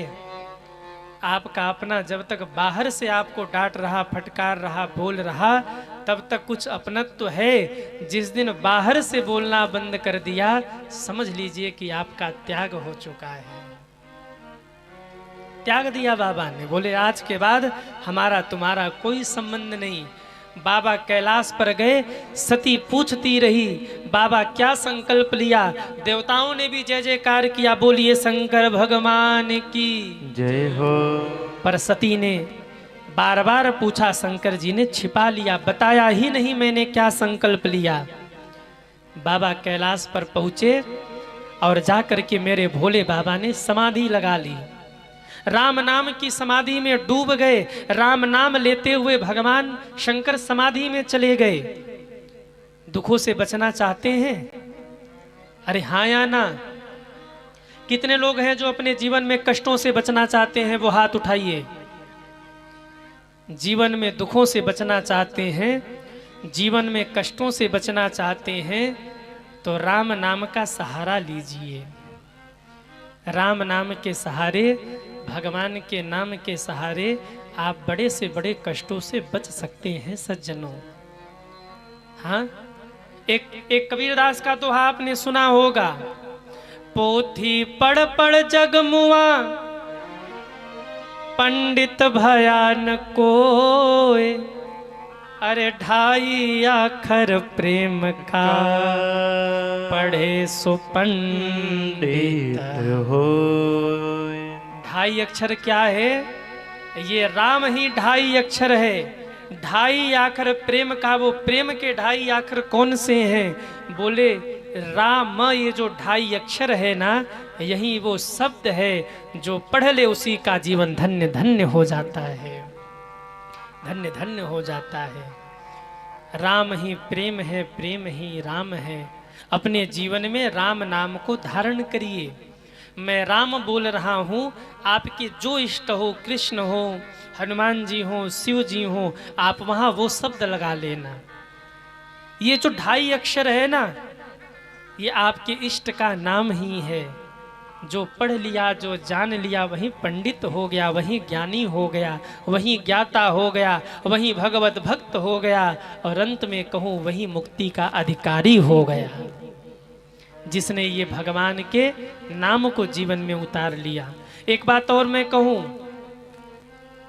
भगवान के नाम को बोलने से ज्यादा भगवान के नाम को लिखने की महिमा है। यदि आप बहुत जल्दी कृपा चाहते हैं भगवान की, तो एक कागज लेकर के उस पर राम नाम लिखना शुरू करिए। एक संत हुए, संत श्री नीम करौली बाबा जी, आपने सुना होगा नाम, संत श्री नीम करौली बाबा जी। वो बार बार कहते थे राम नाम लिखो, राम नाम लिखो। राम नाम लिखने की बड़ी महिमा है सज्जनों। जिसके जीवन में संकट पे संकट आ रहा है, जिसके बनते हुए काम भी बिगड़ रहे हैं, जो जीवन में सदैव दुखी रहते हैं, परेशान रहते हैं, उनको चाहिए कि वो राम नाम लिखें। राम नाम लिखने से उनके जीवन के सारे दुख दर्द दूर होने लगेंगे सज्जनों। केवल लिखने मात्र से। राम नाम में बहुत बड़ी शक्ति है, इसमें बहुत बल है। अरे इसी बल पर तो श्री हनुमान जी समुद्र पार कर गए। इसी राम नाम के बल से राम नाम को लिखना शुरू करिए सज्जनों। हो सकता है आप जब अनवरत न कर सको, आधे घंटे 1 घंटे घर में समय निकाल करके राम नाम को लिखना शुरू करिए। इससे आपके जीवन में बड़े लाभ होंगे। जो लोग राम नाम लिखते हैं, कभी उनसे जाकर के पूछना कि उनके जीवन में उनको क्या मिला है। अयोध्या जी में राम नाम बैंक है, काशी जी में भी शायद राम नाम बैंक है, जहाँ लोग राम नाम लिख करके जमा करते हैं। घर में खाली मत बैठिए, राम नाम लिखना शुरू करिए। कैसे लिखे राम नाम? याद रखिए, राम नाम लिखने का नियम क्या है? बड़ी शुद्धता के साथ में शुद्ध शुद्ध अक्षरों में आप राम नाम लिखिए। एक एक अक्षर बिल्कुल स्पष्ट होना चाहिए। ऐसे राम नाम आप लिखिए।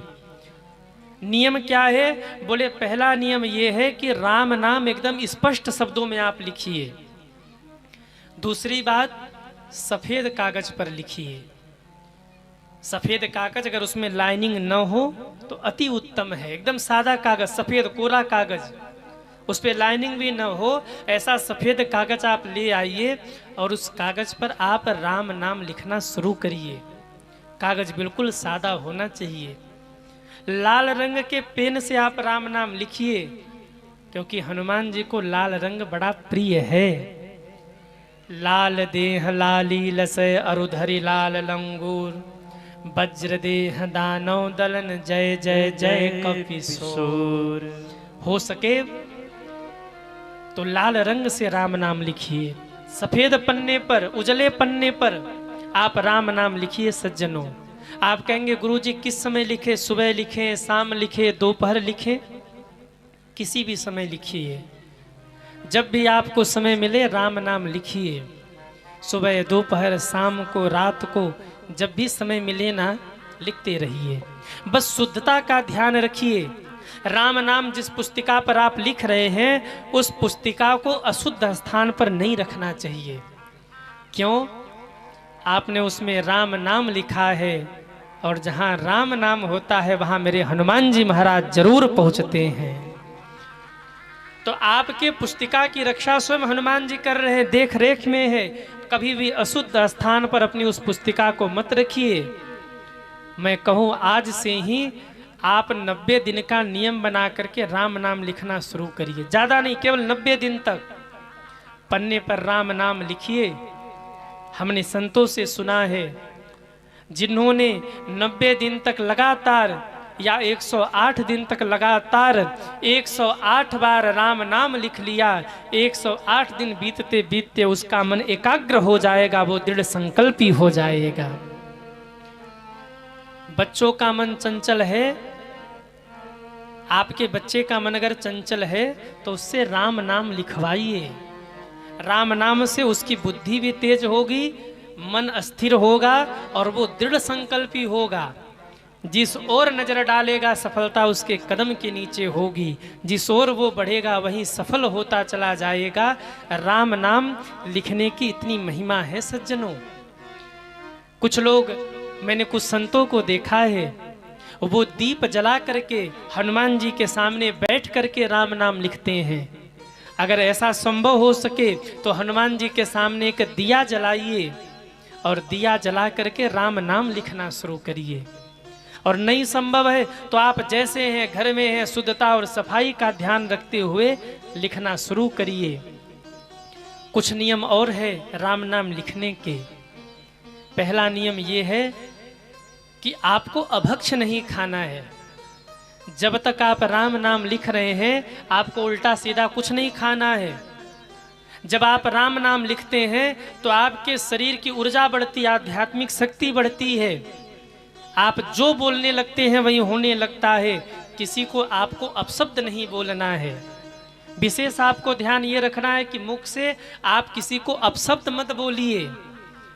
अगर आप किसी को मुख से अपशब्द बोल देंगे उस राम नाम के प्रभाव से वो घटित हो जाएगा। अभक्ष नहीं खाना है, किसी को अपशब्द नहीं बोलना है। और 3 बातों का और ध्यान रखिए। नेत्र को शुद्ध रखिए, कान को शुद्ध रखिए और मन को शुद्ध रखिए। दुनिया के सारे अपराध इन नेत्रों से ही होते हैं, कानों से ही होते हैं, मन से ही होता है। जब तक आप राम नाम रूपी धन कमा रहे हैं, राम नाम लिख रहे हैं, मन को, नेत्र को और महाराज आंखों को शुद्ध रखिए। लाल रंग से राम नाम लिखिए, क्योंकि लाल रंग सूर्य तत्व और अग्नि तत्व का प्रतिनिधित्व करता है। लाल रंग ऊर्जा, साहस, चेतना का प्रतीक है। और जब उस लाल रंग में राम नाम मिल जाए तो उसकी शक्ति और बढ़ जाती है सज्जनों, उसकी शक्ति और बढ़ जाती है। बहुत पवित्रता का ध्यान रखिए। जैसे संपूर्ण रामायण का सार है राम नाम, ध्यान दीजिएगा, संपूर्ण रामायण का सार है राम नाम। जैसे बीज में ही वृक्ष छिपा होता है, ठीक ऐसे ही धर्म शांति मोक्ष का मार्ग इसी राम नाम में समाहित है। इसे साधारण मत समझिएगा। जैसे ही आप हाथ में कलम लेकर के लाल रंग से आप कागज के ऊपर लिखते हैं राम, आपके हाथ में एक झनकार होता है और वो झनकार आपके मस्तिष्क से होते हुए ब्रह्मांड तक जाता है और आपके चारों ओर एक सकारात्मक ऊर्जा व्याप्त हो जाती है। राम नाम लिखते ही आपके जीवन से नकारात्मक शक्तियां दूर हो जाती हैं, नकारात्मक विचार दूर हो जाते हैं, आप दृढ़ संकल्पी होते हैं, आपके जीवन में सफलता मिलती है। और मैंने संतों से सुना है, यदि कोई दृढ़ निष्ठा के साथ 108 दिन तक राम नाम लिख ले और ये ध्यान करते हुए कि राम जी मेरे सामने हैं, हर अक्षर अक्षर में मुझे राम जी दिख रहे हैं, तो मात्र 108 दिन के भीतर में ऐसा चमत्कार उसके जीवन में होगा कि जैसे ही वो राम लिखेगा उसको लगेगा राम जी धनुष बाण लेकर मेरे सामने खड़े हैं, अक्षर अक्षर में राम जी का दर्शन होने लगेगा। करके देखना आप राम लिखिए और ये सोचिए कि राम जी धनुष बाण लेकर खड़े हैं। 108 दिन बीतते बीतते जैसे ही आप रा लिखेंगे आपको राम जी धनुष बाण लिए सामने अक्षर अक्षर में दिखने लगेंगे। ये राम नाम की महिमा है सज्जनों। जिनको समाज में ख्याति चाहिए, जिनको घर में समृद्धि चाहिए, उनको चाहिए कि वो राम नाम लिखिए। जब आप राम नाम लिखना शुरू करते हैं ना, तो आपके जीवन से सारे कष्ट अपने आप ही दूर होने लगते हैं। अब आप कहेंगे कि गुरुजी राम नाम लिख लिया तो अब उसका करना क्या है? राम नाम बैंक अयोध्या में है, काशी में है, अगर आप कभी जाइए तो वहाँ ले जा कर के जमा कर दीजिए। और अगर वहाँ आप नहीं जा पा रहे हैं तो लाल कपड़े में बांध करके अपने घर के किसी पवित्र स्थान पर उसे सुरक्षित रख दीजिए। उस राम नाम से आपके ही परिवार का कल्याण होने वाला है। जो लोग भगवान के नाम का सहारा लेकर आगे बढ़ते हैं ना, जीवन में भगवान उन्हें कभी फेल नहीं होने देते, कभी हारने नहीं देते। श्री हनुमान जी सदैव उनकी रक्षा करते हैं जो राम नाम लिखा करते हैं। और एक बात और कहूँ, जब आप राम नाम लिखना प्रारंभ करेंगे ना, तो धीरे धीरे आपको जो भी होना है वो अनुभूति होने लग जाएगी। यहाँ तक कहा गया कि राम नाम लिखने वाले को ये तक पता हो जाता है कि मैं कब जाने वाला हूँ। हमारे पूज्य दादाजी गृहस्थ होते हुए भी विरक्त संत थे। 3 पीढ़ियों की तपस्या है, तीसरी पीढ़ी में हम और पूज्य दीदी जी कथा कर रहे हैं। कभी बीच में समय मिला तो परिचय देंगे हम। पूज्य दादाजी संत थे, राम नाम लिखते थे, राम नाम बोलते थे और इतना तप करते थे कि पूज्य दादाजी का नाम था श्री शोभनाथ पाठक, पर गांव के लोग उन्हें श्री सीताराम बाबा जी कह के बुलाने लगे। सज्जनों, इतना भजन करते थे वो। रामकृष्ण जी आप आश्रम पे गए थे, जहां हनुमान जी का मंदिर बना वो पूज्य दादाजी की तपस्थली थी। वहीं कुटिया बना करके दादाजी भजन करते थे। सीताराम सीताराम, कुटिया से बाहर नहीं आते थे, घर परिवार से मतलब नहीं था, सीताराम सीताराम करते थे। जीवन भर पूज्य दादाजी ने सिले हुए वस्त्र नहीं पहने, लिखते रहे राम नाम। और कहते जब अंत समय आया ना, तो पूज्य दादाजी ने जब पूज्य दादाजी का अंत समय आया तो हफ्ते भर पहले ही पूज्य दादाजी ने बता दिया कि फलाने दिन में जाने वाला हूँ। नाई को बोल दिया, अर्थी बनाने वाले को बोल दिया, कफन वाले को बोल दिया, रिश्तेदारों को संदेशा भिजवा दिया, परिवार वालों को बोल दिया फलाने दिन मैं जाने वाला हूँ, टाइम ये रहेगा। और सीताराम कह के निकल गए। ये राम नाम का फल है सज्जनों। एक सच्ची घटना मैं आपको बताऊं। बुंदेलखंड नाम सुना होगा आपने, बुंदेलखंड का। बुंदेलखंड में गुप्ता जी हुए, सेठ जी, बड़ी दुकान थी उनकी। बहुत दिन पहले की बात नहीं है, करीब 100 साल पहले की बात है। मैंने एक संत के माध्यम से सुना था और कहीं पढ़ा भी था। 100 साल पहले वो सेठ जी थे, दुकान चलती थी, उनका एक ही काम था, सुबह उठे नहा खा के दुकान पे पहुंच गए, दिन भर दुकान पे बैठे रहे, शाम को आए खा पी के सो गए। न कभी दान, न कभी भजन, न कभी तीर्थ। उनके मित्रों ने कहा ये ऐसे ही चला जाएगा, इसको धर्म करवाते हैं, क्या किया जाए। तो एक बार उनके मित्र उनको जबरदस्ती पकड़ के अयोध्या जी ले गए, और अयोध्या जी ले जा करके एक महात्मा जी से बोले इनको कंठी पहनाइए, गुरु मंत्र दीजिए इनको। जबरदस्ती गुरु मंत्र दिलवाया। गुरु जी ने कहा देखो हमने अब गुरु मंत्र दे दिया है, अब गुरु पूर्णिमा पर आते रहना, भगवान का भजन करना।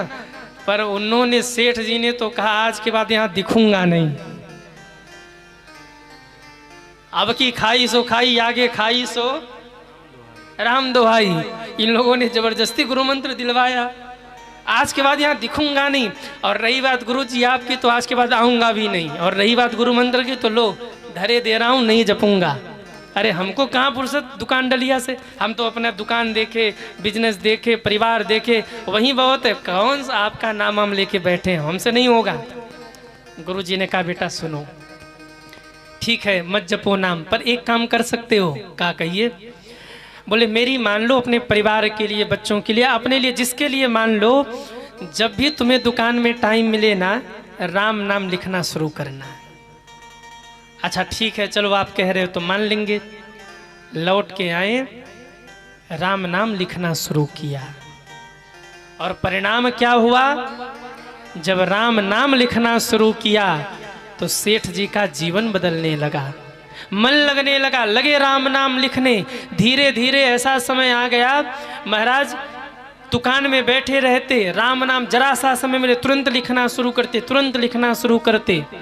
बहुत आगे ले गए भगवान उन्हें, खूब राम नाम लिखा। और जब अंत समय आया, जीवन का अंतिम दिन आया ना, सुबह उठे, ठाकुर जी को स्नान कराया सेठ जी ने, भोग लगाया, भोग लगा करके बैठे, और जैसे तिलक गुरुजी लगाते थे आज सेठ जी ने वैसा तिलक लगाया। सच्ची घटना आपको बता रहा हूं मैं। घर वाले आश्चर्य में डूब गए, आज ऐसा तिलक क्यों लगा रहे? जैसा तिलक गुरुजी लगाते थे सेठ जी ने वैसा तिलक लगाया, और पूरे शरीर पर सेठ जी ने आज राम नाम लिखा। घर वाले कहने लगे आज इनको हो क्या रहा है? पूरे शरीर पर राम नाम लिखा, ठाकुर जी के सामने बैठ गए, गंगा जल और तुलसी पत्र लेकर ग्रहण किया, परिवार वालों को बुलाकर बोले अब मैं जा रहा हूँ। राम कह के निकल गए, राम राम कहते हुए उनकी मुक्ति हो गई, सदगति हो गई। ये कैसे हुआ? जो जीवन भर राम नाम लिखा, उस राम नाम के बल पर हुआ। मेरी मानिए आप, बहुत दुखी हैं, बहुत परेशान हैं, राम नाम लिखना प्रारंभ करिए। राम नाम में बड़ी महिमा है। एक बार पार्वती जी भोजन बना करके विष्णु सहस्त्र नाम का पाठ करने बैठ गई। इतने में शंकर जी आए, तो शंकर जी को भूख लगी थी। शंकर जी ने कहा देवी जरा भोजन निकालो, हम भी भोजन कर लें और तुम भी भोजन करो, भोजन ठंडा हो रहा है। आज आप पाठ पे बैठ गई, मुझे भूख लगी है। माता जी ने इशारा किया 15 मिनट रुक जाइए, पाठ पूरा हो जाए फिर आ जाऊंगी मैं। 15 मिनट फिर बीते। शंकर जी ने कहा रे देवी पाठ जल्दी से पूरा करो, आओ भूख लगी है, भोजन ठंडा हो रहा, भोजन निकालो, भोजन करना है। माता जी ने कहा आपको कोई काम धाम नहीं है? हाँ अपने तो बैठे रहते हो देवताओं के साथ, हम भोजन बना के पाठ करें तो पाठ भी नहीं करने देते। शंकर जी ने कहा क्या पाठ कर रही हैं आप? माता जी ने कहा विष्णु सहस्त्र नाम का पाठ कर रही हूँ। शंकर जी हंस के बोले, कहा देवी यदि मैं आपको कोई ऐसा नाम बता दूं जिस नाम के लेने से आपको विष्णु सहस्त्र नाम का फल मिल जाए, तो केवल 1 मिनट में आपको फल मिल जाए तो? माने का तब तो बहुत अच्छा होगा। शंकर जी ने कहा देवी इधर आइए, और धीरे से माता पार्वती के कान में बोले राम। क्या बोले? राम। माता जी ने कहा राम ये क्या है? बोले ये वही मंत्र है जो मैं जपता हूं। माने कहा इसका फल क्या है? शंकर जी बोले राम रामेति रामेति रमे रामे मनोरमे सहस्त्र नाम तत्तुल्यम राम नाम वरानने। देवी, विष्णु सहस्त्र नाम का पाठ आप करोगी, जो फल आपको विष्णु सहस्त्र नाम के पाठ से मिलेगा वो फल केवल एक बार राम बोलने से ही प्राप्त हो जाएगा। इसलिए आज से राम राम बोलो। दोनों बैठ गए और दोनों बैठ करके सीताराम सीताराम सीताराम सीताराम सीताराम सीताराम सीताराम सीताराम। राजा राम राजा राम राजा राम राजा राम राजा राम राजा राम राजा राम राजा राम। लगे कीर्तन गाने।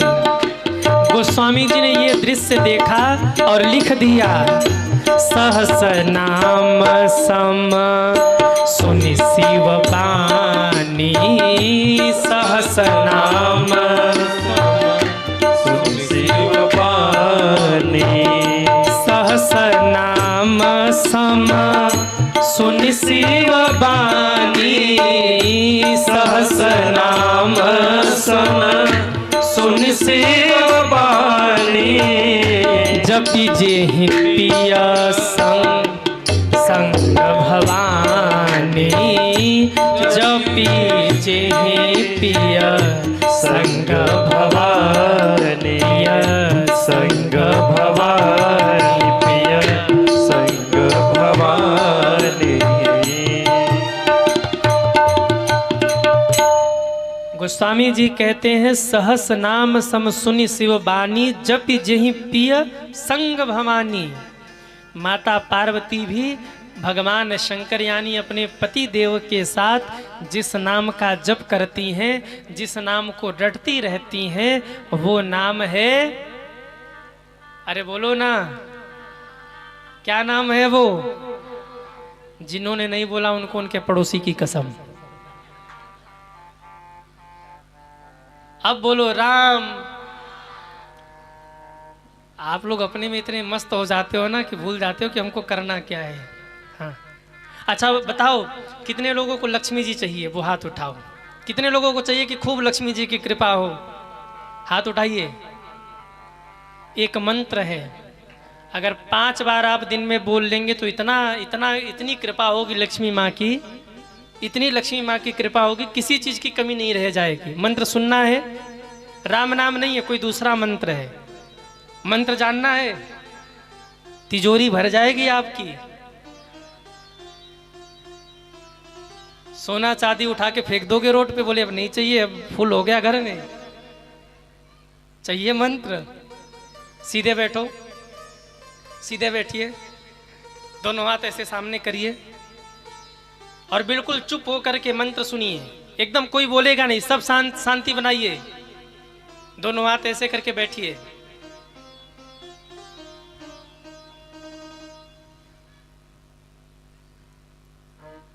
अब बैठे रहिए।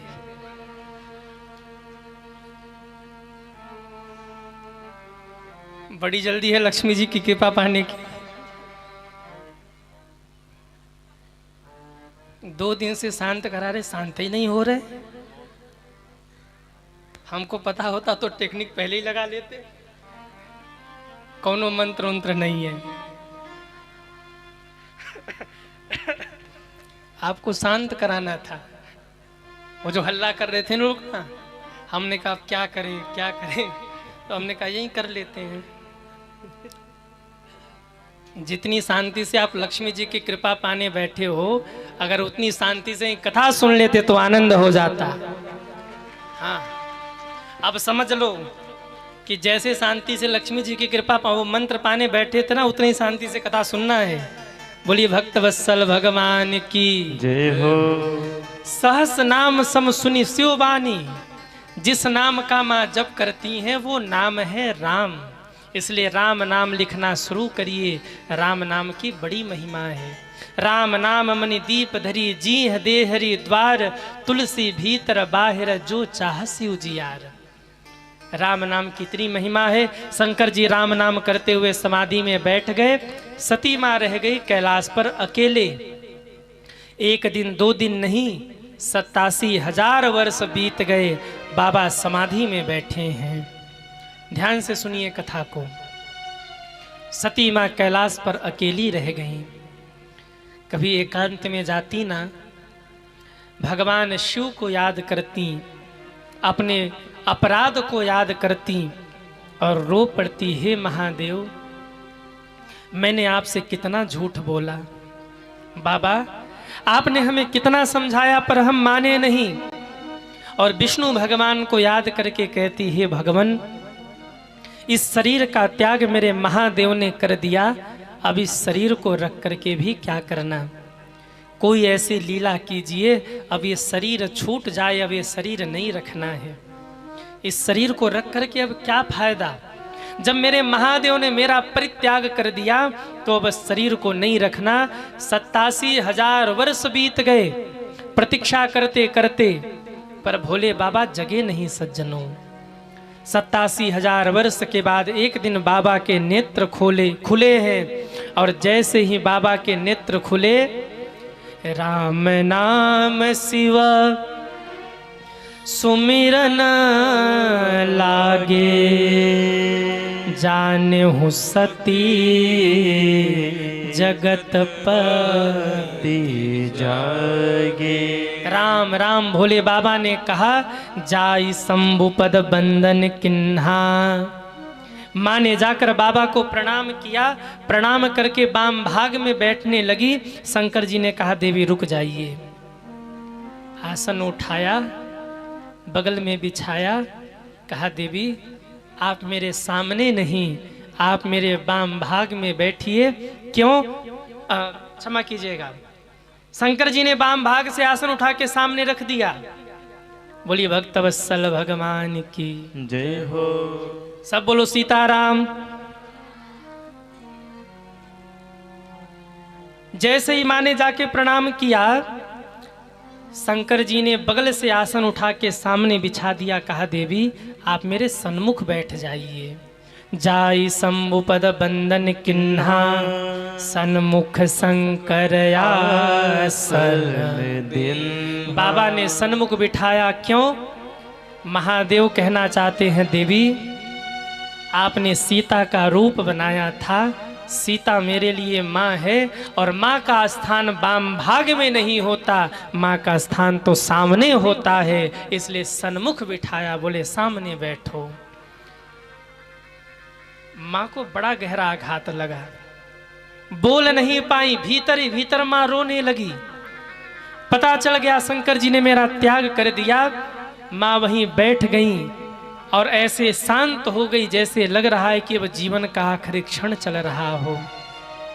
आहा, शंकर जी को लगा अगर मैं कुछ नहीं बोला तो ये प्राण त्याग देगी, इसलिए हमें कुछ बोलना होगा। बाबा बोलते भी तो क्या, क्योंकि शंकर जी को राम नाम के सिवाय कुछ बोलना ही नहीं आता।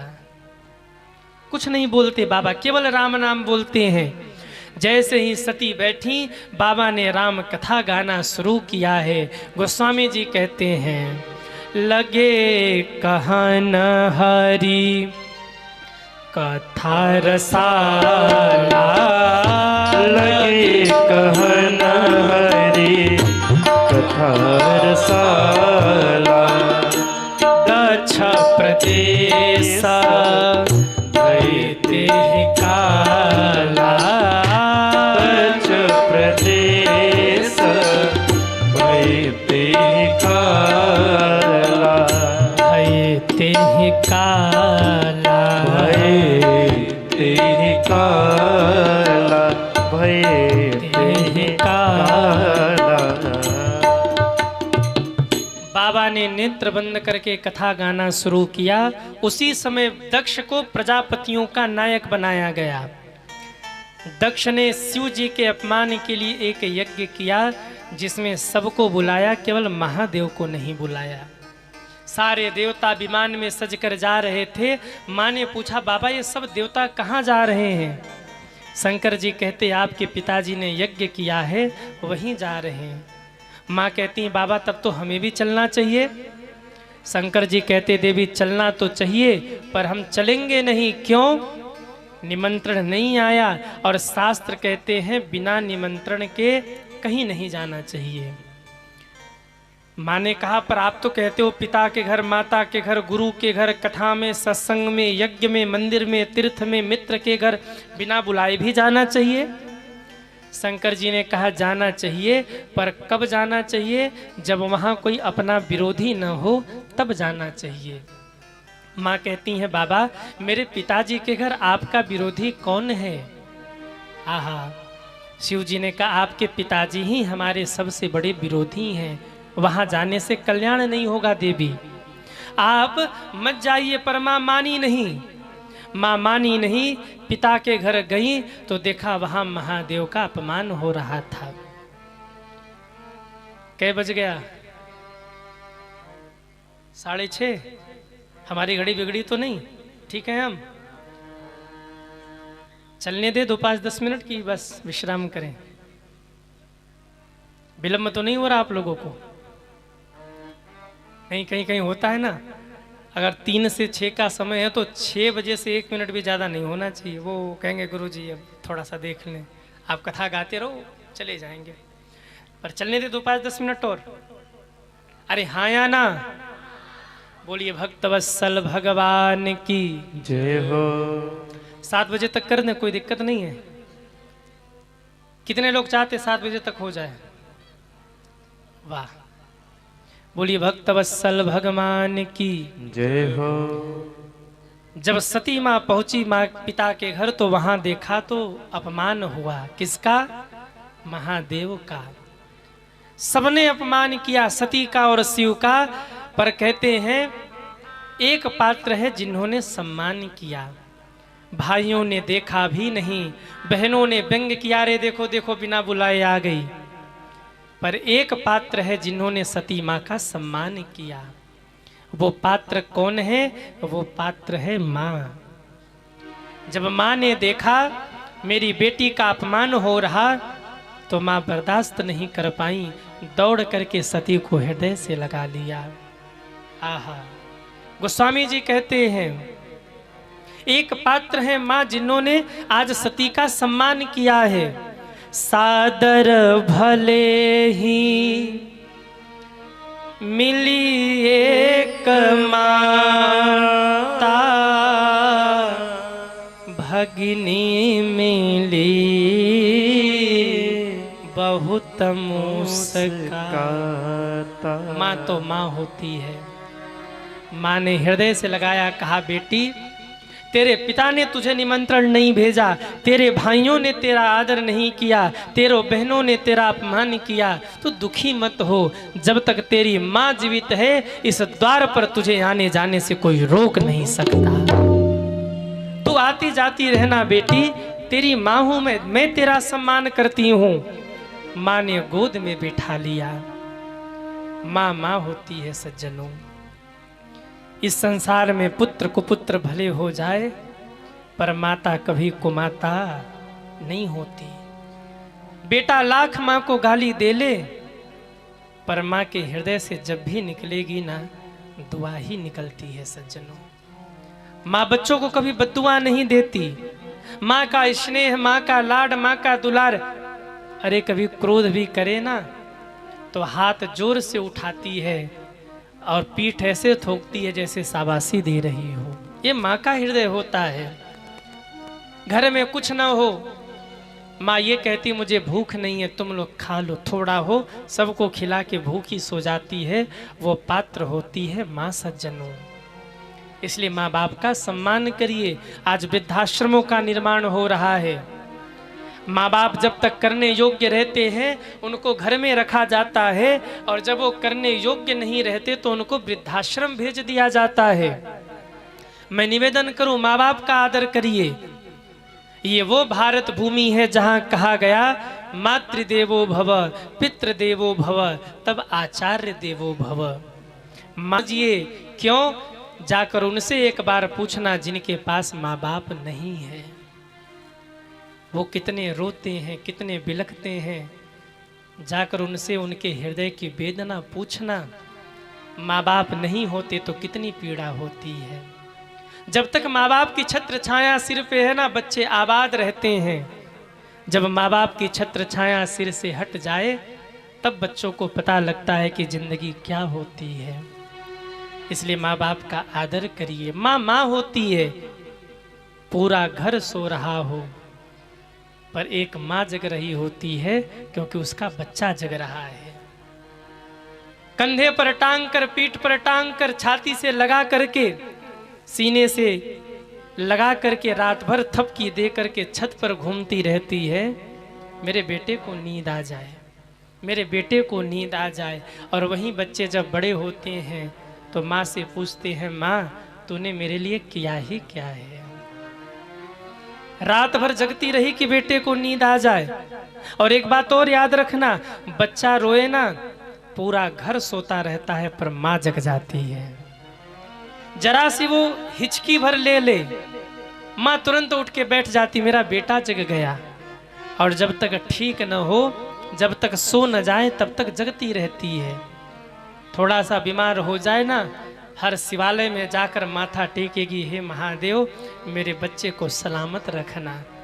हे गंगा मैया आकर तुम्हारे चरणों में प्रणाम करूंगी, न्योछावर करूंगी, दान करूंगी, बस मेरे लाला को सुरक्षित रखना। हे देवी मैया मैं नवरात्रि की व्रत रख लूंगी, पर मेरे लाला को सुरक्षित रखना। मैं सारे व्रत करूंगी, सारे उपवास करूंगी, पर मेरा बेटा स्वस्थ होना चाहिए। ये होती है माँ। और जब वहीं बच्चे बड़े होते हैं तो माँ बाप को वृद्धाश्रम भेज देते हैं। माँ क्या कुछ नहीं करती अपने बच्चों के लिए।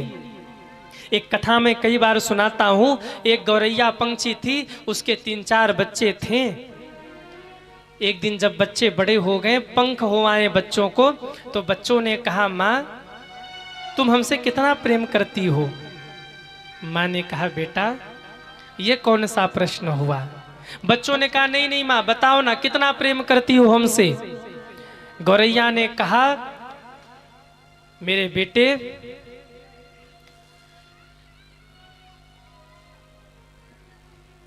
बोलिए भक्तवत्सल भगवान की जय हो। बच्चों को बिठा दीजिए, थोड़ी सी शांति बनाइए आप लोग। बस 10-15 मिनट कथा और चलेगी, आप से ध्यान से सुनिए। बोलिए भक्तवत्सल भगवान की जय हो। बच्चों ने पूछा, माँ कितना प्रेम करती हो हमसे। गौरैया ने कहा, बेटे मैं तुमसे इतना प्रेम करती हूँ कि तुम अगर कह दो तो मैं अपने प्राण भी त्याग दूं तुम्हारे लिए, मैं तुमसे इतना प्रेम करती हूँ। बच्चों ने विनोद में कह दिया, माँ प्राण मत त्यागो, अगर प्रेम करती हो ना तो अपने पंखों को नोच डालो। बच्चों ने ऐसे कह दिया, पर धन्य है माँ, माँ प्रेम करती है बच्चों को ये सिद्ध करने के लिए आज गौरैया ने अपने ही चोंच से अपने पंख नोच डाले। पंख ही सब कुछ होता है माँ की। एक पंछी के लिए पंख नोच डाले, बिना पंखों के हो गई। और दुर्भाग्य से जिस शाम को पंख को नोच नोच के धरती पर फेंका, उसी रात को भयंकर तूफान आया, भयंकर बवंडर आया। माँ ने देखा कि बच्चे मर जाएंगे, वृक्ष गिरने वाला है। माँ ने कहा, मेरे बच्चों मैं तो उड़ नहीं सकती, तुम भाग जाओ यहाँ से, तुम चले जाओ यहाँ से, मेरे पंख नहीं, मैं उड़ नहीं पाऊंगी। सारे बच्चों ने कहा, माँ हम उड़ जाते हैं, हम नहीं, वृक्ष गिरने वाला है। सारे बच्चे उड़ गए, वृक्ष गिरा, माँ चली गई। सुबह हुआ, चारों गौरैया के बच्चे आए, माँ को ढूंढने लगे, माँ तो मिली ही नहीं। से देखा एक झुरमुट के नीचे गिर के मर चुकी थी। माँ को उठाने का प्रयास किया पर माँ तो जा चुकी थी, अब तो वो उठी ही नहीं। बुलाना चाहा तो माँ सदैव के लिए मौन हो चुकी थी, वो तो बोली ही नहीं। बच्चे रो पड़े, माँ हमें क्यों छोड़कर चली गई माँ, एक बार तो बोलो ना माँ, तुम्हारे बच्चे तुम्हें बुला रहे, एक बार तो बोलो ना माँ। अब हमें स्नेह कौन करेगा, प्रेम कौन करेगा, एक बार तो बोलो ना माँ। बच्चे रोते रहे पर माँ तो चली गई, वो बोली नहीं। लेकिन जाने से पहले एक डाली पर उस गौरैया ने कुरेद कुरेद के अपने चोंच से लिखा था। बच्चों ने जब उसे पढ़ा तो मूर्छित हो करके गिर पड़े। उस गौरैया ने मरने से पहले बगल वाली डाली पर अपने चोंच से कुरेद कुरेद के तड़प तड़प के लिखा था, मेरे लाल उड़ने से पहले अगर तुम एक बार ये कह देते, माँ तुमने मेरे लिए पंख नोचे हैं, हम तुम्हें छोड़कर नहीं जाएंगे, तो ये आंधी भी रुक जाता और ये तूफान भी रुक जाता। पर तुम नहीं रुके, मैं जा रही हूं बेटे, तुम सदैव खुश रहना। जब बच्चों ने पढ़ा तो बच्चे बेहोश हो गए, रोए, पर माँ तो जा चुकी थी। ये कथा केवल कहने को एक कथा है, पर सज्जनों ये कथा जीवन का कटु सत्य है। माँ माँ होती कितना त्याग करती है बच्चों के लिए। इसीलिए तो कहा गया कि एक बार अगर माँ चली जाए तो दोबारा माँ जैसा वो स्नेह, माँ जैसा दुलार कौन करेगा। माँ की वो ममता दोबारा मिलने वाली नहीं है। एक भजन बड़ा प्यारा मैं कई बार गाता रहता हूँ, माई के दूधवा जैसन दुनिया में अरे मिठाई ना मिली, माई के दूधवा जैसन दुनिया में अरे मिठाई ना मिली। जग में सब मिल जाई लेकिन एगो माई ना मिली। जग में सब मिल जाए लेकिन एगो माई ना मिली। माई के दूधवा जैसन दुनिया में मिठाई ना मिली। माई के दूधवा जैसन दुनिया में मिठाई ना मिले। जग में सब मिल जाई लेकिन एक माई ना मिली।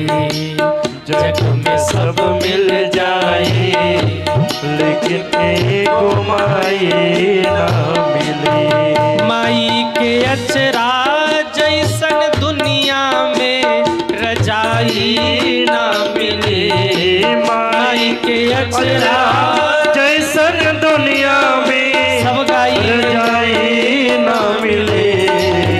जग में सब मिल जाई लेकिन एको माई ना मिली। ओ जग में सब मिल जाए लेकिन एक माई ना मिले।